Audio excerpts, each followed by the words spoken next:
shifting our perspective of how we look at the body is like absolutely the first place that we need to be at. And what I mean by that is I was a kid who had a belly. I was really cute until I was about age 10. And then unfortunately, like really battled being sort of what one called a fat kid. I tried every diet under the sun and got all of those pieces of information. And as somebody who was really good at a lot of things, not being able to fix my belly, which was deemed a weight problem, but not a health problem, really set me off on a trajectory of things that are so unhealthy that even impact things like my bone health today, and certainly impacted my digestion and definitely impacted my early menstrual cycle and these sorts of things. Welcome back to the Integrative Women's Health Podcast. I'm your host, Dr. Jessica Drummond, and I'm thrilled to be here with Ashley Koff. She is a registered dietitian. We're going to be diving deep into her brand new book, Your Best Shot. And she's going to be talking all about the intersection between nutrition, lifestyle medicine, weight gain, weight loss resistance, weight gain resistance, difficulty building muscle, and how the really hot conversation around GLP-1s is so important for everyone to understand, all of us health and wellness practitioners, not just prescribing practitioners, because we're all going to be working with this. So welcome, Ashley. Thanks so much for having me. So as we think about this book and we want to think about weight as sort of a part of health. So I think it's sort of older thought processes and older perspectives to see weight as like an issue of willpower. But I do think in layperson conversation, that's still very much part of the conversation. And you'll definitely see Instagram fitness professionals being like, you just need to cut calories and work out harder. But of course, generally that can be incorrect anytime in a woman's life, but certainly in the perimenopause transition. So how can women's health practitioners shift their focus from things like calories or even macros to assessing a full weight health ecosystem? And explain what you mean by that from your perspective. Yeah, thank you. As a kid, if my life trajectory hadn't changed really in my 20s, I would have been any of your patients today. And that really, it hurts me in the idea of this really is rooted in early development and how we really look at the body. And so shifting our perspective of how we look at the body is like absolutely the first place that we need to be at. And what I mean by that is I was a kid who had a belly. I was really cute until I was about age 10. And then unfortunately, like really battled being sort of what one called a fat kid. Like I never sort of hit the threshold of obesity where someone was like, okay, here's what we need to do. But for me, it was, I tried every diet under the sun and got all of those pieces of information. And as somebody who was as really good at a lot of things, including sports. I wasn't great at sports, but I was active and that piece, not being able to fix my belly, which was deemed a weight problem, but not a health problem, really set me off on a trajectory of things that are so unhealthy that even impact things like my bone health, today, and certainly impacted my digestion and definitely impacted my early menstrual cycle, and these sorts of things. So I bring that up because one of the goals here is to create generational weight health. And when we help women today, perimenopausal women, really maybe for the first time ever enjoy weight health or help course correct for them, we are actually creating a generational impact, whether they're moms at that point or whether they're grandparents or caregivers or, colleagues to other women, in that space. So the first thing is to understand weight health. So the body is an ecosystem. If we go back to the old model of how we're trained in individual systems, there is no weight system. So that's a problem, right? It's like, I didn't fit into any bucket for a doctor, to see or to detect. So I think it's really important for us to help people understand that you're not your digestion or your cardiovascular system, or if you're concerned about cognitive health, it's not your nervous system separate from your digestive system. And the big aha moment for me, the reason I'm finally able to have this conversation outside of our very small world of integrative functional root cause, lifestyle medicine, is that we have a GLP-1 agonist. And what a GLP-1 agonist has done, because it is a biosimilar hormone replacement, is it's actually teaching people about our weight health hormones. So the fact that we have GLP-1, GIP, PYY, CCK, amylin, like we can go down, we were not taught that these were the first domino or that just how important they are. And these hormones regulate weight health. So that's why I call them our weight health hormones. And it helps us to understand that our weight and really our weight composition, muscle, bone, fat, water as well, is a key performance indicator for our overall health. So one of the things, no matter what you're working on with someone, whether somebody comes into you and says, I'm unhappy about my belly, or they come in and they're working on their cholesterol, or they come in for long COVID, or they come in for perimenopausal symptoms, brain fog, all these other things, we have to assess the function of these weight health hormones because that is going to give us an indication of how the whole ecosystem is working, right? And one example of the ecosystem is noting that our vagus nerve, so from our brain via our vagus nerve, delivers messages to the gut for the release of these hormones that are then secreted, and some travel back up by way of the vagus nerve, other go through the bloodstream, and then they impact things like digestion, like inflammation, like blood sugar, right? So they're a part of all the different things that we're seeing side effects and challenges for in the perimenopausal woman. Yeah.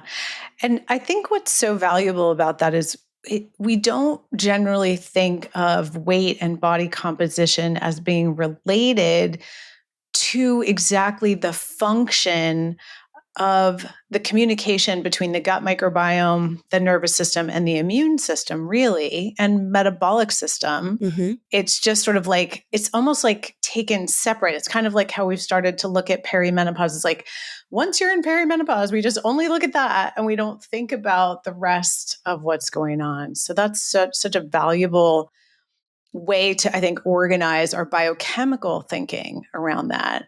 Your patient stories highlight that GLP-1 medications help some, harm some, and are unnecessary for many. So let's talk a little bit more about that. What are some of the things we might, as health and wellness professionals, be either screening for or looking for as green flags or red flags? Yeah, so the harm one is the easiest one to come forward. If somebody goes on a medication that is a biosimilar hormone replacement, and the dissimilarity to our own is that our own stay on for 2 to 5 minutes, and these medications stay on for about 24 hours, 7 days a week. And I do want to be, especially for a clinical audience, I want to be clear. I'm talking about liraglutide, semaglutide, and tirzepatide. There's a new version of agonists that's coming out that are non-peptide. They're small molecule non-peptide. Let's leave those aside for a second, and because they're not biosimilar, but just acknowledging that. And so when we look at that, what we basically can say is that when you do something to an exponential extent, right, from 2 to 5 minutes to 24 hours, 7 days a week,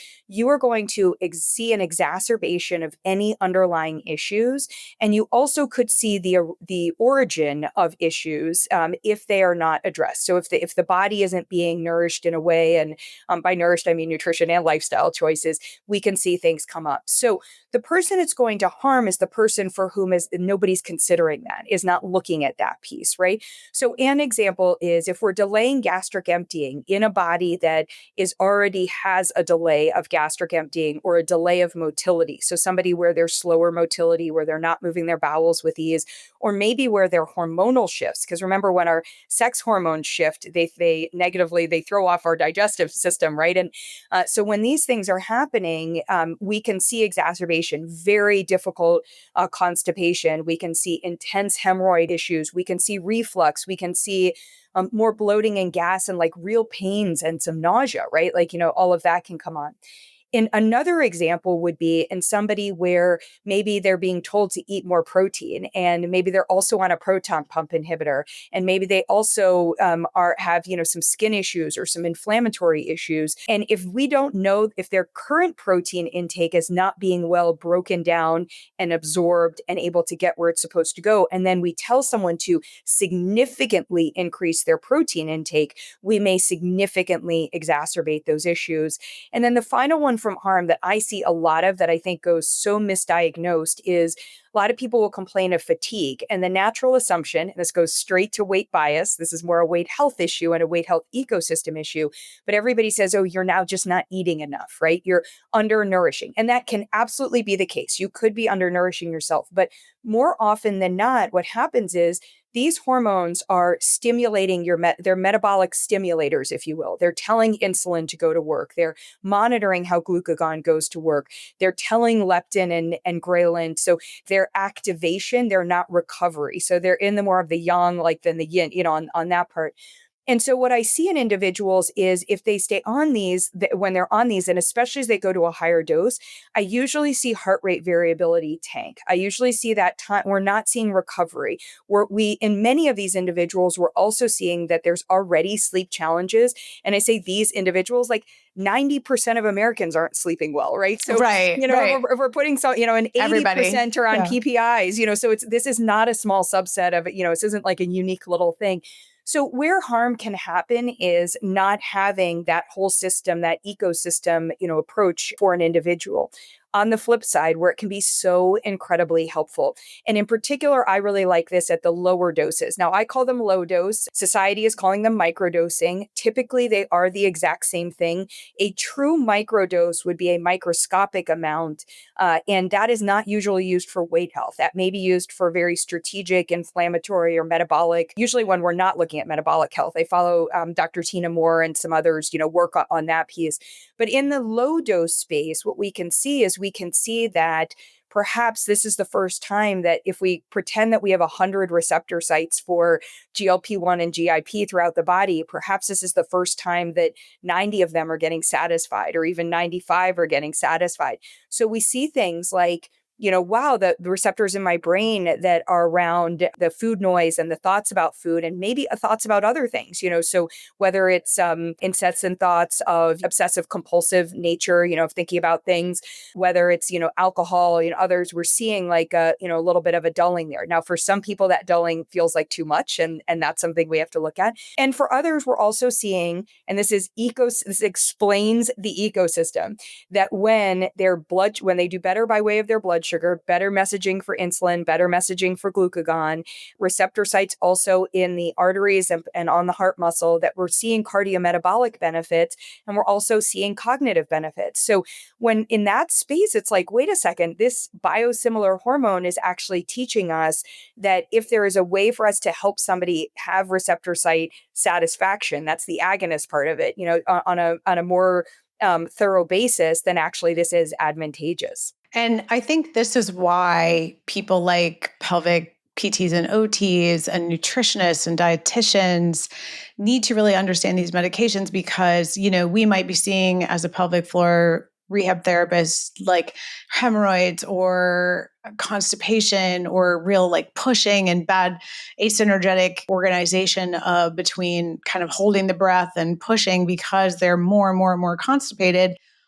And the other thing I've also seen that's sort of a negative is when people are more constipated, if they have some degree or just slow motility, which again, fascia is involved, biochemistry is involved about how well they're chewing, what their stomach acid looks like, how well they're secreting digestive enzymes, what they're eating. So there's all these layers of things we can help support the best benefit. Because the other thing I tend to see is when the digestive system gets slowed down either too much or too quickly by these tools, then we also can have tachycardia, which is related to the HRV challenge, especially in people with endometriosis or people with Ehlers-Danlos or people with long COVID that have dysautonomia. And so I think we have to think about, as you're saying, this ecosystem. The digestive system is not separate from the autonomic nervous system, from the gut microbiome, from the nervous system in general, from the immune system. So I really love those things to look for. And then conversely, one of the things that we've seen that I would love to talk about in terms of quote unquote microdosing, I say the same thing. Like microdosing, I think, is a marketing term, but low dose simply means I think the standard pharmaceutical dose is generally 2.5 milligrams starting. Is that true?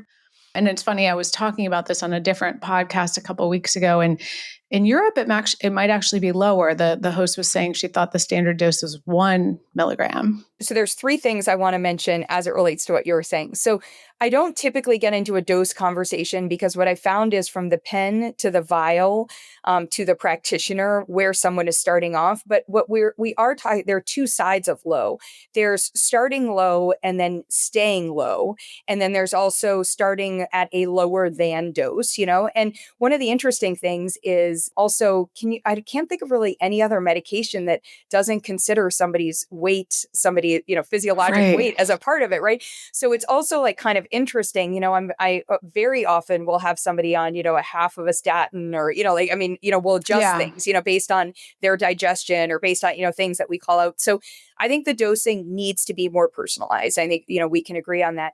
I want to go back to something you were saying a moment ago, though. One of the things where, for me, the rubber really met the road with this was it's one thing to talk about weight health and to talk about the weight health hormones, and it's another to be able to actually evaluate their function. And because they only stay on for 2 to 5 minutes, I was talking to a bunch of individuals about the research, and they're like, Ashley, the research is really hard because we can't show what's happening to your own hormones. And that includes the suppression of our own hormones when we're on an agonist, because you're on a higher dose. And so the body doesn't need to make those particular. And that's going to have an ecosystem impact for, say, CCK and PYY, for the others.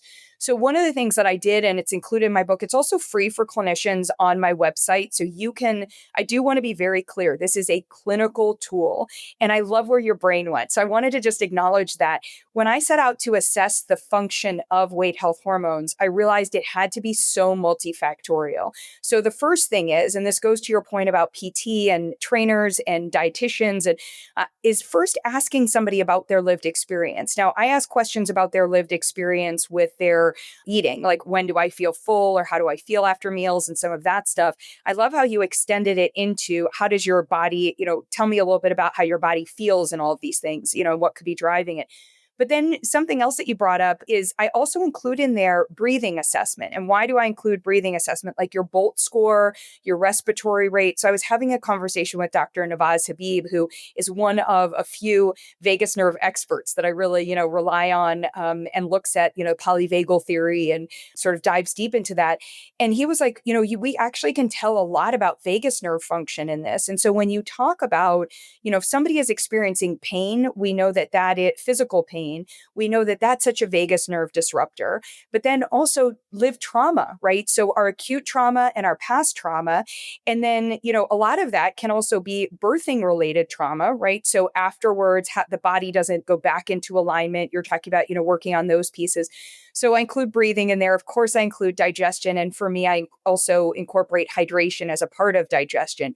And then we get into labs, and then we get into weight composition. And so when you do a full clinical assessment like this, you're actually able to show somebody, not just tell them, but you're able to show them where suboptimal function of these weight health hormones is occurring. And that helps you also focus in with them on how they can move forward with some of that optimization. So I just wanted to acknowledge that, because as you were sort of looking at different parts of it, it was like ecosystem light bulbs, were going off in the communication. So it's great. Absolutely. Yes. I love that. And I think that's why everyone on the team needs to be thinking about this as a part of the puzzle, because, these medications are very popular and widespread use. And so we need to be asking about it. So going back to the subtopic of microdosing, I think generally you and I are talking about the same thing when we just are talking about a lower than 1 milligram per week or 2.5 milligrams per week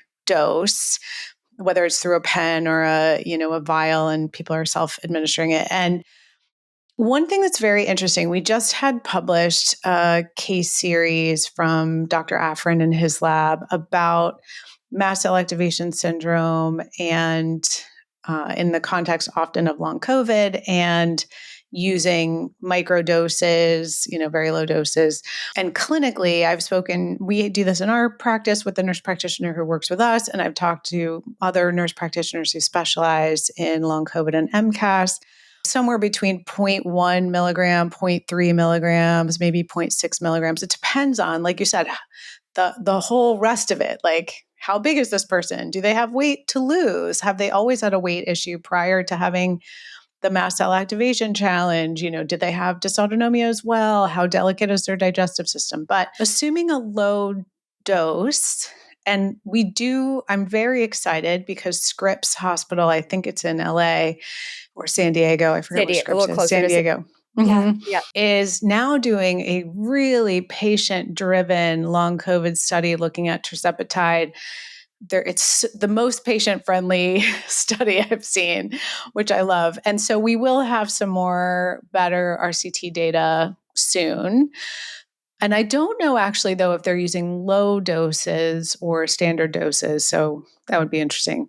But let's talk about, your experience, insights, anything you've learned because the other side of the coin of what we were talking about, of the red flags, is what we've seen in our practice with long COVID, MCAS, and actually even endometriosis, is people sometimes go on these medications for other reasons, like weight loss, and suddenly all their pain is gone. So what's your insight to that? Yeah, and there are some larger studies looking at rheumatoid arthritis, looking at psoriasis, and looking at a reduced risk or identifying a lowering of a risk of developing an autoimmune disease.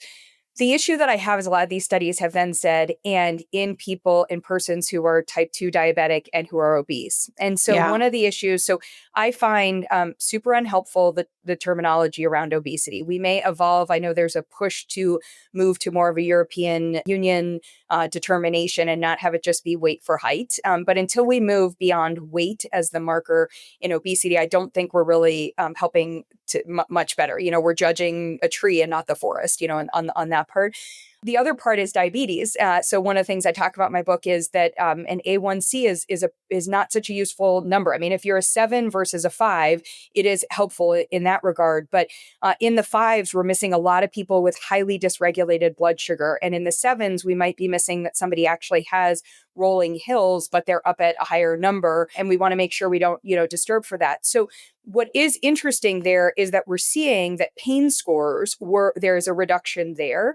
And that also, in addition to the pain scores, we are seeing symptomatic reduction, in a larger capacity in those studies. I think when I look at MCAS and when I look at autoimmune, I mean, N of 1, like maybe N of 10, these smaller studies, I think, provide so much more value because for so many of us, our patients don't align in a large RCT. Like it just isn't, within there. So I'd acknowledge that at first. And part of that is to look at what are the other medication therapies. So one caution would be to make sure that if you are going to introduce it, that it's the only thing that gets introduced in a time period, and that you work with someone strategically on their nutrition. So as an example, terms like saying more fiber or more protein or more strength training, which are if somebody's going to Google what are the recommendations for my medication, can be really harmful. I always want somebody to optimally resource their body with fibers and with amino acids. But is the body able to take in a certain amount and to break it down? You might have benefit where you see maybe in the first couple of days of a shot, even at a low dose, you may see benefit where not having them increase their fiber on days 1 and day 2, but like starting at day 3 to increase their fiber. Now, you also have to know where they are in their cycle, if they have a cycle, and you also want to know if they're getting on an airplane and flying. Like there's a lot to this. This is why I think a dietitian, it should be mandated. I will just back up and say one of the things that I think is the most misplaced and harmful about GLP-1 agonists is that they're scripted by a doctor. I'm not arguing with how we prescribe medications in this country, but doctors should not be, they are not the ones to do weight health. Like they just, that is Right. not in their wheelhouse because of the attention to detail and personalization, that's required. So you can hear from that part. So this collaboration, I think, is really important. Here's where I'm curious. So where I'm really curious is the introduction of a biosimilar hormone replacement therapy that where the dissimilarity, as we said, is such a high intensity receptor site satisfaction. What's interesting then is we know that it would suppress our own production, right? So our own GLP and our own GIP. So is it giving like a timeout to the digestive system? Is that what's happening? And so as a result, because the digestive system doesn't have to be so responsive to the messages of the vagus nerve, which if they're designed, if our own hormones are designed like a motion detector, I would argue it's like they're experiencing a stampede in front of the motion detector like all day long. And I think, and even all night long often. And so I think that that's actually causing irritation and overwhelm for the L cells and the K cells and, trying to do that. So in a very similar way that when we're able to help somebody reduce the amount of sugar they take in, especially of added sugar, insulin has a better chance at being able to work, and we see a better blood sugar response. Is the introduction mean that because we're circumventing that part of the ecosystem that the body relaxes? Or, and this is an interesting are the receptor sites in the gut the ones that are actually now being activated and those historically haven't been activated, right? And so there's a piece that's there. And I would say from the research that I've seen, which is, I don't claim in any capacity to be the only one, look at this research. I don't think that we know. But when you look at MCAS, and so you look at mast cell, I think what we really have to look at is we have to be so careful to understand the nuances of what is actually an activation issue for this individual.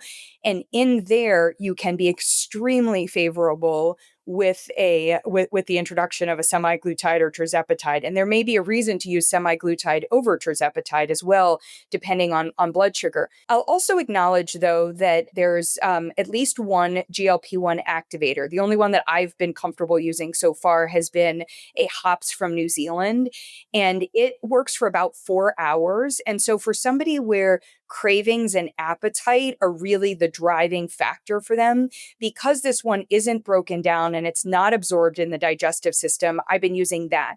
And that might be a nice either starter for somebody, or at that really low dose, if they say that by day 3 or 4, some of my cravings come back or some of my food noise comes back, sometimes I'll use both of those, in that place. And then the third area to consider is there are supplements that are a part of optimizing the actual production of our own. And in somebody with mast cell activation, it may actually be beneficial to look at, what if I tried some acromantia? What if I am including glutamine because of the benefit for the gut lining, but looking at the right kind of glutamine? What about polyphenols? Maybe in the food sources, they're more problematic for me. Maybe using those in a supplemental form will actually help my own system. So we have a range of options, and I don't want to just turn to the medication. No, I agree with that. And I think the challenge is it's very hard to tell if it's really taking its activity almost entirely in the gut or somewhere else. And I think it's probably both. So in full transparency, I've used about 6 or 8 months, 0.3 milligrams a week, tirzepatide for MCAS from long COVID. And what's been interesting about it for me, and I think this sort of leads into my next question about, do we do this forever? Do we try to wean off? There's a really clear, every week I'm kind of looking forward to Tuesday because the symptoms do come back a little bit, but the digestion turns back on a little bit. And so I have because the dose is so low, I have very few side effects at all. But there is this subtle shift in what the week, I generally would not eat a steak on a Tuesday because that's the day I do the shot, right? Yeah. I might eat it on a weekend, but I do eat a lot of protein. But as you said, I've already optimized chewing, eating mindfully, adding, digestive enzymes. My diet was already sugar-free, gluten-free, dairy-free, full of polyphenols and fibers and protein. But I think the little shift was the capacity to exercise. And so that plays into the weight or metabolic ecosystem. For me, it wasn't a big weight change either way because it's never been my challenge. But I had too much pain and fatigue to be able to consistently lift heavier weights. And the MCAS was really kind of flaring off the dysautonomia. So I think what's interesting is it also immune modulating because mast cells have GLP receptors? Yeah, I think it's okay. So a couple of thoughts here, and thank you so much for like being vulnerable and transparent. I know you do this on your podcast, so I'm open to it. I do want to remind everyone that we're talking here about concepts. You guys are all clinicians, but I just don't want anybody to go like, oh yes, and I went and did this and didn't work for my patient. So Correct. just Yeah. acknowledging, that we're having an educational conversation. It's really 100%. interesting because so number one, I have some patients where, and I'm using it at a low dose for experiences of disordered eating. And I actually partner with a practitioner team who are using it in patients with frank eating disorder. And we're actually splitting the dose to twice a week. So what we found in that regard was that even taking that low dose and lowering it into, twice a week, because we needed that brain hit, we needed that pain hit, on that part. I love what you said about, just understanding receptor sites. I mean, I think what we are now starting to understand is just the global nature of GLP-1, in particular, a little bit less with GIP, but still significant in terms of receptor sites throughout the body, right? And the impact there. And then I think the other piece of it is really understanding peptides, so what's fascinating about this, and it really helps us understand why the quality of our protein intake matters, the diversity of our protein intake matters, and then why our digestive function and our ability to break down into amino acids. And what I think is probably like even a more important conversation is that, all of these ideas of what were deemed like essential versus non-essential amino acids, I think we kind of have to throw out the door in modern day, because even if the body can make them, is it making them? Is it making Right. enough of them? Are we getting it in? So when we look at these peptide hormones, what we can understand is that we need those amino acids. We need the capability of the body to build those. So the enzymes have to come in and staple it together, right? In very layman's terms, to create that. So one of the things that I'm seeing is just overall in MCAS, I think the potential, and in anywhere where there's pain, the potential to look at an array of peptides. So an example of BPC 157, certainly from a gut health standpoint, and really looking at that. But there is no question. I mean, I sometimes let myself on Twitter, when a new study comes out and somebody's like, look at the power of this medication. And I'm like, actually, it's disclosing the power of the human body, so when a Right. receptor site, is happening. So I think there's that piece. What's really interesting is nobody did the research on liraglutide to look at pain. And I think that would have been fascinating. I still think it would be fascinating. The issue that we have with liraglutide is it's a once daily injection. That went out the door as soon as there was a once a week injection, right? But I would consider in certain patients, or maybe as an on ramp, on that part. Now let's talk about the off ramp piece, Now, because what is the receptor agonist of liraglutide? right. So you're still in the GLP-1, so it's still Okay, so it's still GLP-1 a for that. GLP-1, it's just shorter acting, essentially, is Yes, what you're it was saying. just for Okay, 1 day. So it's the got it. original. So we have that since 2005. So, Okay. anytime anybody has any concern, and that piece, and we saw a variety of changes in diabetes. And what is at the root of diabetes? Yes, it's blood sugar dysregulation, but it's also inflammation. So it makes so much sense there, and to be able to look at that. When we ask the question about coming off of it, I want to acknowledge that inherent in that question for these medications is some of the worst weight bias that we see in healthcare. And I do go point blank at my colleagues, whether it's dietitians, doctors, PT, like everyone, because we don't ask this about other medications. We don't come in and say, like, well, hopefully, you'll just be on it for a year, your SSRI, and then your brain should be fixed and you should be better, but we're saying that to people where their primary complaint is excess fat, so we really have to be, and I never think somebody's primary complaint is excess fat. I'm oversimplifying, in that space, but where, that's a key to what we're working on. So I do want to acknowledge when we're talking here about coming off of it, there are some very real considerations. Number one, cost and access will continue to be an issue because in our insurance system, which is unfortunately derived based off of BMI and the definition of obesity, there is also tremendous bias. Look no further than Blue Cross and communication around coming back and saying that through employers, they'll continue to cover it if you have diabetes, but they won't cover it if you have obesity because the data for diet and exercise is so strong. I mean, it's embarrassing, on that part. Yeah. So when we look at when we have a conversation with someone as a practitioner, I'd recommend three things. If somebody asks you out of concern, will I have to be on this for the rest of my life? My response is, I don't have a crystal ball about the rest of your life. I can share with you that for some of my patients, they have been off the medication for a period of time. And that has worked for them because during that time period, we continue to see that they're able to maintain or even continue to progress in their goals without needing the medication. I have a lot of people that have moved to once a month or once quarterly, and we're using it almost in the same way I might use like Prolon, fasting mimicking, like we're using once a quarter to, on that part. And I have other people where they had to come off it very abruptly due to a diagnosis or a health change or an access issue. And we've really had to do a lot of work to support the body because, again, when you're on the medication, you're suppressing your own production. So, and then prior to, if the medication helped you at all, prior to it showing me that there was dysfunction of your own weight health hormones, right? Or at least suboptimal function. So when we look at this, when we look at it through the lens, what you were asking me about with long COVID, with MCAS, et cetera, is we definitively do not know because anything that could be a new exposure. So as an example, say you get COVID again, right? Or say you get something else that triggers, some of your symptoms, or say you go through a time period in your life where things are extremely stressful, out of your control, access becomes any of these other things. That meant that being on the medication may be the tool that we need to, again, replace your own so that you have that support.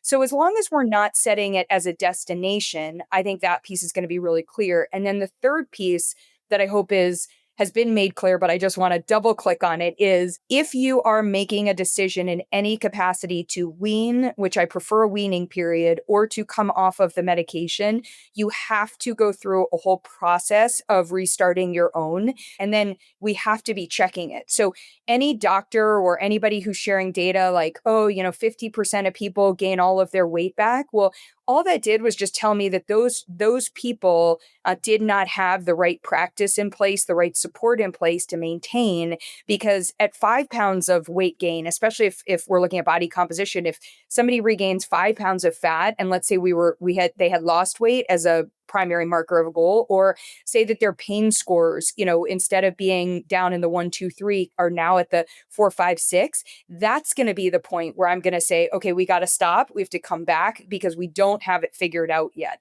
And I think that, again, that's why a doctor that's scripting that then says, come back monthly or come back quarterly and let me know how you're doing is not the right model for these medications. I think that's so important. And there's a few things I want to highlight about what you said, and that, like, essentially, we do have some skill around how to help the body better build these peptides. Is it getting the adequate amino acids? Are they being absorbed? Are they getting broken down? A lot of that is functional nutrition. It's just nutrition healthcare. And then there are supportive supplements to help those processes work better, or maybe amino acids to be absorbed more simply, or akkermansia to then help with the enzymes to, what did you call that? Staple them together. Yeah. I love that. Lifestyle. We want to say nutrition and lifestyle, right? Because you bring that up, like breathing and sleep and joy. Yeah. Yeah. And I think that's so important because we do know for sure that the vagus nerve is a bidirectional communicator. And even without the vagus nerve, you have this bidirectional communication between the gut microbiome and the brain.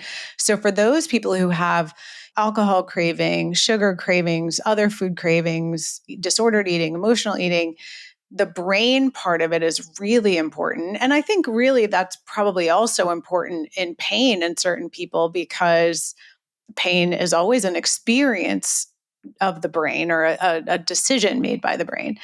So I think how we think about this is not just like, does a person get a prescription? What's the dose? And then you just stay on it forever. But like, what is it doing in that unique person, and how could we help better support it? And then maybe, and I say this again, we have this conversation a lot, and our students like, do we have to be on hormones forever? And that could be estrogen too, right? There are Yes. estrogen Right. all over the place. Yes. Yeah. And I say, well, do you have to be on vitamin D forever?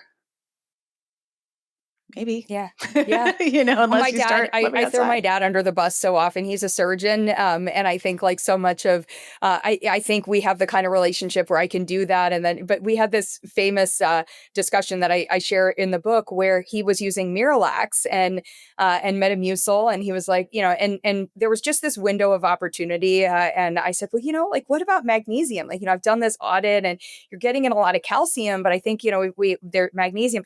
So I went on magnesium and did beautifully. And then fast forward like 6 months later, I saw the Miralax was back and I was like, what's going on? I came to the cover to look for magnesium for myself. And he said, Ash, I just was real worried about my body becoming dependent on that. And I was like, whoa, whoa, whoa. I'm like, so Miralax is propylene glycol. Like the body's not dependent on that, but magnesium.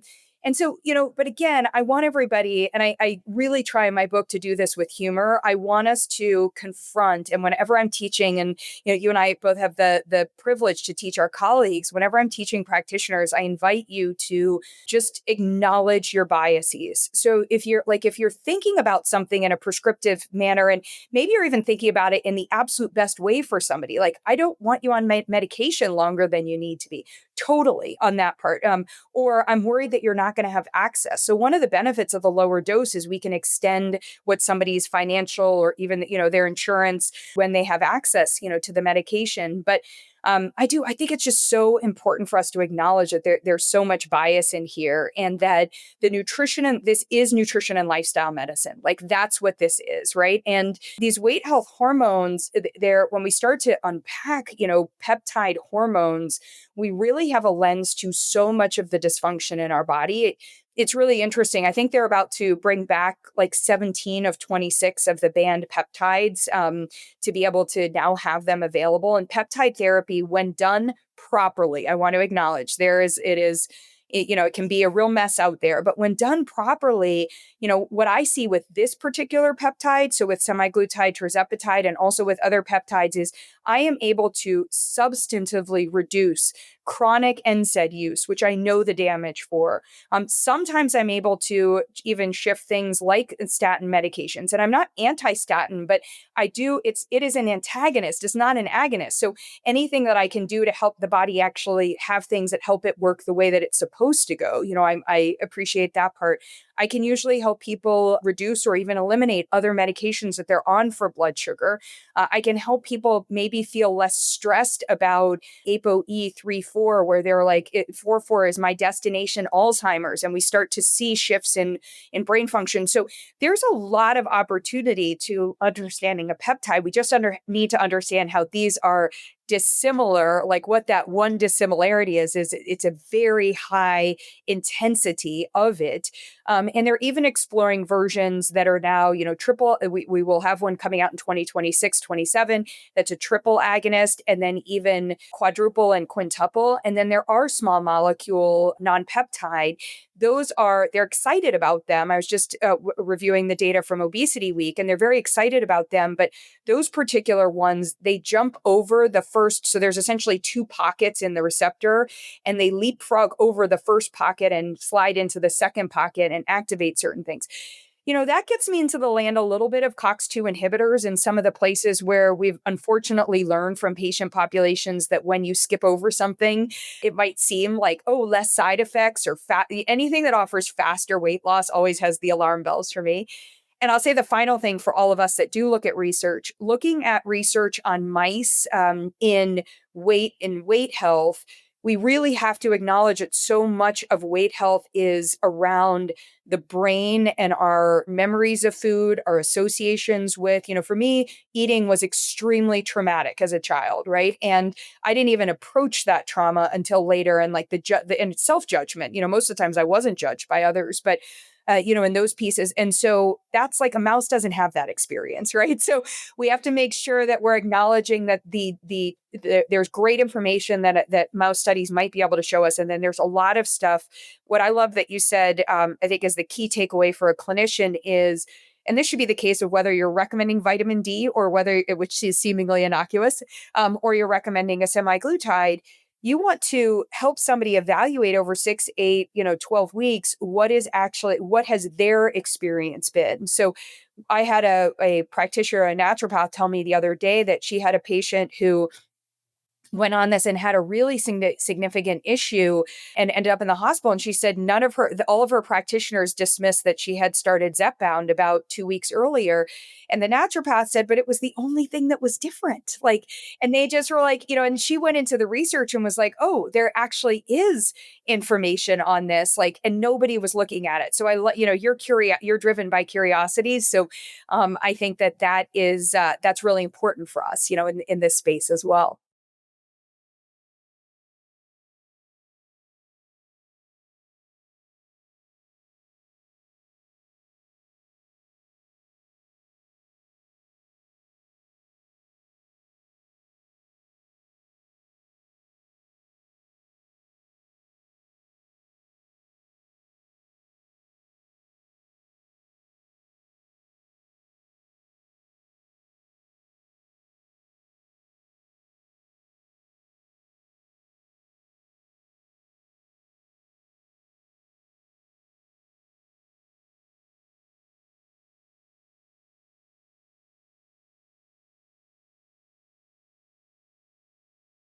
Yeah, yeah.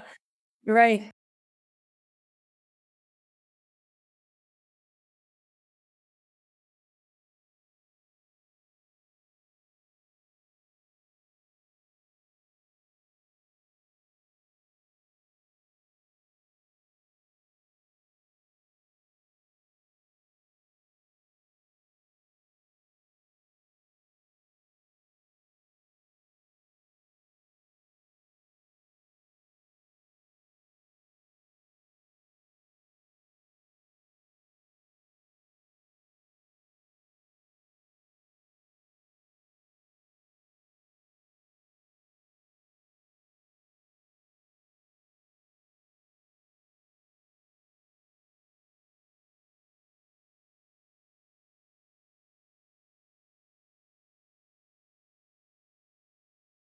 Control. Who need control, right? "Oh, if only you could stop eating," you know? Yeah.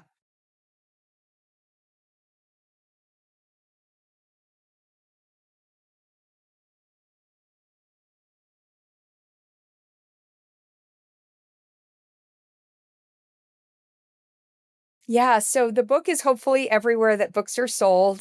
So at the Better Nutrition program as well, the book is deemed a system because the book comes with a QR code that then gives you access to other tools for you and your patient. So I want to make sure that I acknowledge that, and that's at the Better Nutrition program. And you can pretty much, I think, find me anywhere. My name, Ashley Koff, or by the Better Nutrition program. And we love, love, love collaborating with practitioners. So if you have questions, I think Jessica and I both believe, like, if you have insights about this conversation, let's keep having it, because I really think that we're learning, as we're curious about our patients and we're having these N of one or N of five experiences, that's the best way for us to be able to sort of cooperate to graduate more patients to weight health.